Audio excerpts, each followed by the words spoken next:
Hello friends, ஐ ஆம் teacher Vasan. இன்னைக்கு தளபதி விஜயோட இரண்டாவது படமான செந்தூர பாண்டி இந்த படத்தோட சம்மரியை தான் பார்க்க போறோம். அதன் மூலமா நம்ம இங்கிலீஷும் கத்துக்க போறோம். நம்ம பார்க்க போற எல்லா வாக்கியங்களுமே சிம்பிள் பிரசன்ட்ல தாங்க இருக்கும். ஒரு வாக்கியம் கூட ஃபியூச்சர்லயும் இருக்காது, பாஸ்ட்லயும் இருக்காது. சரிங்களா? மனசுல வச்சுக்கோங்க. Senthoora Pandi is a brave man who lives in a village. சரி, இப்ப கவனிங்க. இந்த வாக்கியத்துல இருக்கக்கூடிய ஹூ அப்படின்ற வார்த்தைக்கு யாரு அப்படின்லாம் அர்த்தம் எடுத்துக்க கூடாது. இங்க ஹூ அப்படின்ற வார்த்தை ஒரு ரிலேட்டிவ் ப்ரொனவுனா வந்திருக்கு. இப்படிலாம் என்னால இலக்கண ரீதியா விளக்கம் கொடுத்துட்டு இருக்க முடியும். அதெல்லாம் வேண்டாங்க. சரிங்களா? நான் அப்படிலாம் நடத்த மாட்டேன். எனக்கு அது பிடிக்கவும் பிடிக்காது. இப்போ சொல்றேன் பாருங்க. Senthura Pandi is a brave man. Senthura Pandi ஒரு தைரியமான மனிதர். Who lives in a village. அவர் யாருன்னா ஒரு கிராமத்துல வசிக்கிறவரு. இப்படிதான் நீங்க அர்த்தம் எடுத்துக்கணும். அப்போ இந்த வாக்கியத்துல இருக்கக்கூடிய ஹூ அப்படின்ற வார்த்தைக்கு என்ன அர்த்தம் எடுத்துக்கணும்? அவர் யாருன்னா அப்படின்னு அர்த்தம் எடுத்துக்கணும். சரிங்களா? அப்புறம் ஏன் தமிழ்ல அந்த அவர் யாருன்னா அப்படின்னு வரலையே? நீங்க ஈஸியா புரிஞ்சுக்கணுங்கிறதுக்கு தான் ஹூ அப்படின்னா அவர் யாருன்னா அப்படின்னு அர்த்தம் சொன்னேன். ஆனா தமிழ்ல பாருங்க, செந்தூர பாண்டி ஒரு கிராமத்தில் வாழும் தைரியமான மனிதர். தமிழ்ல இந்த மாதிரி ஒரு வாக்கியத்தை நீங்க பார்க்கும் பொழுது அதை இங்கிலீஷ்ல டிரான்ஸ்லேட் பண்ணும் பொழுது இங்க இருக்கிற இந்த இங்கிலீஷ் வாக்கியம் மாதிரி தான் நீங்க டிரான்ஸ்லேட் பண்ணணும் அப்படின்னு நீங்க தெரிஞ்சு வச்சுக்கோங்க. சரிங்களா? ஓகே, அடுத்தது. ஹி லவ்ஸ், அவர் நேசிக்கிறார். எவர்? செந்தூர பாண்டி. ஹிஸ் யங்கர் பிரதர், அவருடைய தம்பியை. விஜய வெரி மச், மிகவும். சரி, இப்ப கவனிங்க. இதை தூய தமிழுக்கு ஏற்ற மாதிரி அர்த்தம் சொல்லணும் அப்படின்னா அவர் அவருடைய தம்பி விஜயை மிகவும் நேசிக்கிறார் அப்படின்னு அர்த்தம்.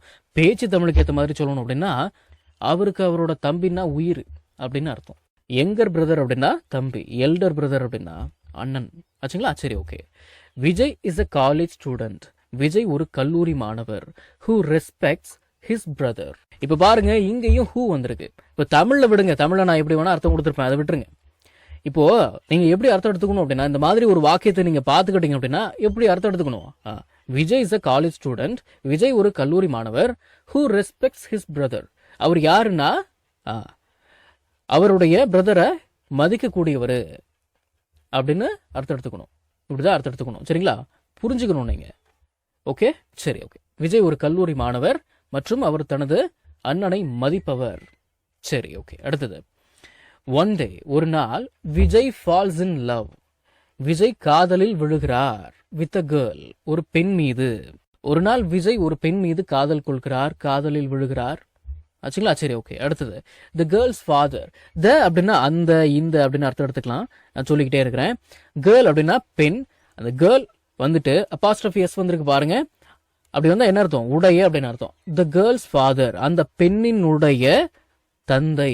இஸ் அ ரிச், ஒரு பணக்கார, அண்ட் பவர்ஃபுல் மேன், ஒரு சக்தி வாய்ந்த மனிதர்.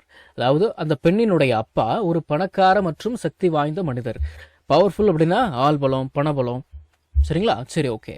அடுத்தது. He does not accept. யார் அக்செப்ட் பண்ண மாட்டேங்கிறாங்க? அந்த பெண்ணினுடைய தந்தை. ஹி டஸ் நாட் அக்செப்ட், அவரு அக்செப்ட் பண்ணிக்க மாட்டேங்கிறாரு, ஒத்துக்க மாட்டேங்கிறாரு. தேர் லவ், அவர்களுடைய காதலை. தேர் அப்படின்னா அவர்களுடைய, இவர்களுடைய அப்படின்னு அர்த்தம். பிகாஸ், ஏன்னா, தே ஆர் புவர், அவர்கள் ஏழை. பிகாஸ் தே ஆர் புவர், அவர்கள் ஏழை என்பதால். எவர்கள் ஏழை? விஜயோட ஃபேமிலி. இந்த படத்துல விஜயோட ஃபேமிலி ஏழை. சரி. விஜய் டெல்ஸ் அப்படின்னா விஜய் சொல்கிறார். ஹிஸ் பிரதர், அவருடைய பிரதர் கிட்ட. HIS, ஹிஸ் அப்படின்னா அவருடைய, இவருடைய அப்படின்னு அர்த்தங்களா? சரி. அபவுட் அப்படின்னா பற்றி. ஹிஸ் ப்ராப்ளம் அப்படின்னா அவருடைய பிரச்சனையை. விஜய் அவருடைய பிரச்சனையை அவருடைய அண்ணனிடம் சொல்கிறார், கூறுகிறார். சரிங்களா? செந்தூர பாண்டி ப்ராமிசஸ்.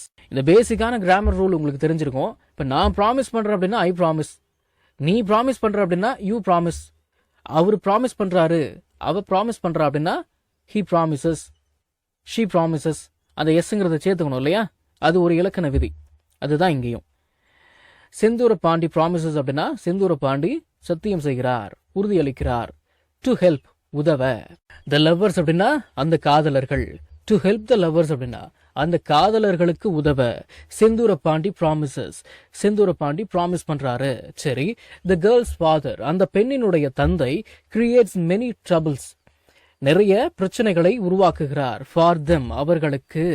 அந்த பெண்ணின் அப்பா அவர்களுக்கு பல பிரச்சனைகளை உருவாக்குகிறார். சரி. செந்தூர பாண்டி ஃபைட்ஸ். செந்தூர பாண்டி ஃபைட்ஸ் அப்படின்னா செந்தூர பாண்டி ஃபைட் பண்றாரு. அகைன்ஸ்ட் அப்படின்னா எதிராக அப்படின்னு அர்த்தம்.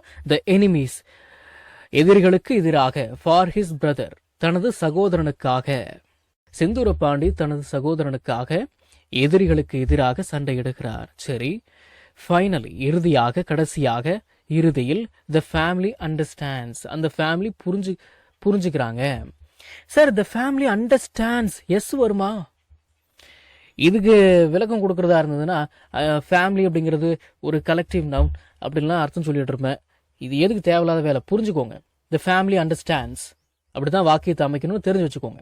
ஒன்ஸ் நீங்க அப்படியே மனசுல வச்சுக்கிட்டீங்கன்னா ஓகே, அது ஓகே ஆயிடும். சரிங்களா? ஸ்போக்கன் இங்கிலீஷ் தானே நமக்கு தேவை. சரிங்களா? சரி, ஓகே. தேர் ட்ரூ லவ், அவர்களுடைய உண்மையான காதலை. தேர் அப்படின்னா அவர்களுடைய அப்படின்னு அர்த்தம். சரிங்களா? ட்ரூ லவ் அப்படின்னா உண்மையான காதல். த பிரதர்ஸ் வின், சகோதரர்கள் வெற்றி பெறுகிறார்கள். வின் பண்றாங்க, அண்ணன் தம்பி வெற்றி பெறுகிறார்கள். அண்ட் மற்றும் விஜய் மேரிஸ், விஜய் திருமணம் செய்து கொள்கிறார் த கேர்ள், அந்த பெண்ணை. ஹாப்பிலி, மகிழ்ச்சியாக. நம்ம தமிழ்ல பேசக்கூடிய அன்றாட வாக்கியங்களை இங்கிலீஷ்ல எப்படி பேசலாம்னு சொல்லி ஒரு 1000க்கும் மேற்பட்ட ஆங்கில வாக்கியங்களை தமிழ்ல மொழிபெயர்த்து ஒரு 5 PDF நான் ரெடி பண்ணி வச்சிருக்கேங்க. ஒரு PDF ஓட பிரைஸ் வந்து பாத்தீங்கன்னா 50 rupees. ஆனா இந்த 5 PDFையும் நீங்க 250 ரூபாய் கொடுத்து வாங்க தேவையில்லை.